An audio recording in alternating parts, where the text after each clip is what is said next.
Alpha Network, one of the so-called one-click-a-day projects I originally had my doubts about, keeps moving forward with yet another surprising announcement, this time introducing a multi-step KYC verification and a new auction system that allows users to bid on USDT amounts using their in-app Alpha coins. However, before we take a closer look at the KYC process and what you have to do, as always, let's get the usual disclaimer out of the way first. Everything that I share in this video is my personal opinion and in no way financial or professional advice of any kind. You should always do your own research, consult certified professionals, draw your own conclusions and make your own decisions.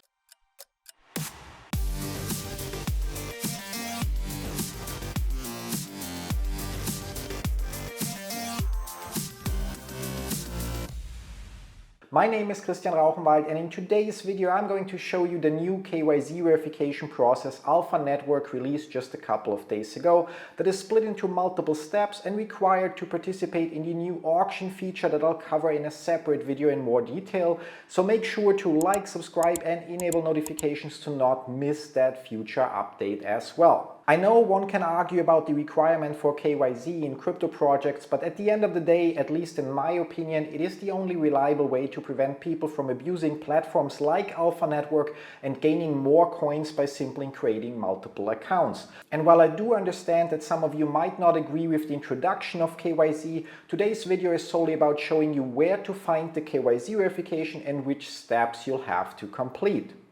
To get started, you'll obviously have to open your Alpha Network app, and there you can then either navigate to your profile or to the new auction section by pressing on the hammer icon like I'm doing here. Once there, you'll see that KYC is required to participate in the auctions, and all you have to do is press the big Start KYC button to get started with your verification. As explained on the first screen, the entire process is split up into 4 different steps that Alpha Network calls data registration, activity analysis, network validation and identity confirmation. And right now you can only complete the first 2 steps. The data registration steps require you to enter your name, birth date, phone number, country of residence and nationality, while the activity analysis is then completely automated and does not require any input from your end. It can take some time, and from what I understand, the app uses that time to check your balance, number of mining sessions and potential other factors to put you into one of 8 available tiers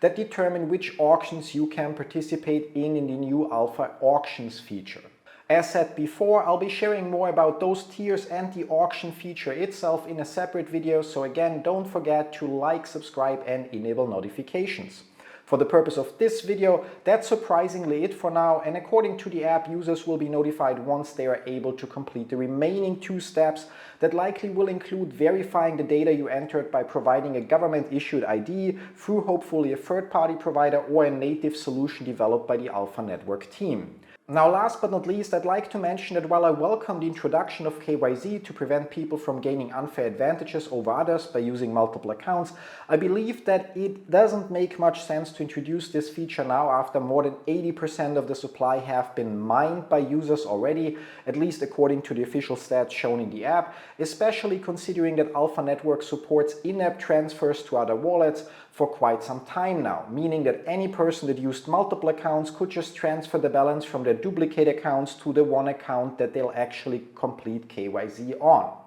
Besides that, the introduction of the KYC requirement is yet another surprising development in a project I didn't have much hope for, and combined with Alpha Auctions, which again I'll be covering in one of my next videos, another interesting feature that might help the project to actually turn into something useful with future potential. As always, if you have any questions, simply leave them in the comments down below, or even better, use the link in the video description down below to join our Discord community and discuss Alpha Network and other projects with me and the community there. That's it, thanks for watching, see you in one of my other videos, till then, bye bye!